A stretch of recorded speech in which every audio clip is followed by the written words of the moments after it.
आलेली आहेत ते 5 भक्ती समोर 5 भिक्षू समोर बुद्ध म्हणतात चरत भिक्खवे चारिकं बहुजन हिताय बहुजन सुखाय.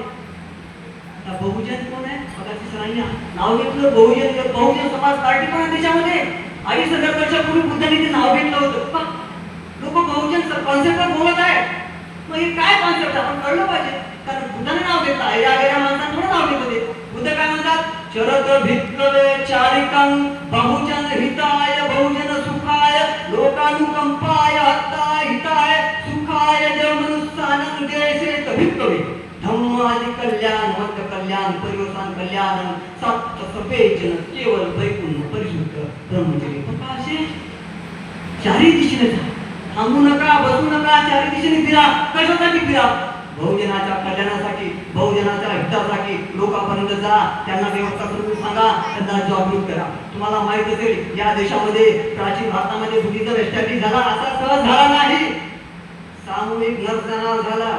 बुद्धिस्ट भिक्खूला सामूहिक नरसंहार झाला. त्यांचे मुंडके कापले, त्याला जिवंत जाळलं. त्या आधारावर हा धर्म एस्टॅब्लिश झाला. साधारण धर्म नाही, असाधारण धर्म नाही. रक्तरंजित क्रांती करून हा धर्म आलेला आहे. आपल्या सामूहिक नरसंहार केला बुद्धिस्ट भिक्खूचा, सामूहिक जाळलं. जर बुद्ध भिक्खू जर भिक्खू हा वंदना करणारा असता, जर बुद्धिस्ट भिक्खू परित्राण पाठ करणारा असता, जर बुद्धिस्ट भिक्खू ध्यान समाधी लावणारा असता, जर बुद्धिस्ट भिक्खू हातामध्ये धागा बांधणारा असता, निरंतर बसणारा असता, तर त्यांची सामूहिक नरसंहार कल्याण का झाला? प्रश्न आहे. बुद्धिस्ट भिक्खूचा नरसंहार का झाला? बुद्धिस्ट भिक्खूला का कापलं? हा प्रश्न उपस्थित केला पाहिजे. जर बुद्धिस्ट भिक्खू असं काम करत नसता, तर भिक्षू संघ असं कामच करत नव्हता, नुसतं बसून राहत होता. विहारामध्ये कुठेतरी पर्याकपारीमध्ये दर्यामध्ये बसून राहत होता, कंटिन्यू ध्यान करत होता.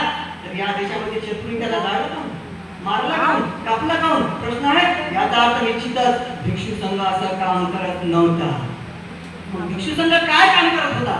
याचं भिक्षू संघाने विश्लेषण करायला पाहिजे. काय काम करत होता या देशामध्ये? तो इंटरेस्ट ग्रुप होता ज्यांनी या देशामध्ये व्यवस्था पैदा केली होती, ज्यांनी या देशामध्ये वर्ण व्यवस्था, जाती व्यवस्था, अस्पृश्यता, आदिवासीचे सेग्रिगेशन, महिलांची गुलामी, या व्यवस्थेचा कब्जा या देशावर त्या लोकांचा होता. ही गुलामी त्यांनी लादली होती. या गुलामीच्या विरोधामध्ये भिक्षू संघाने, प्राचीन भारतामध्ये भिक्षू संघाने ओपन स्टँड केला, खुला कदम उचलला, म्हणून तर त्यांना कापलं गेलं.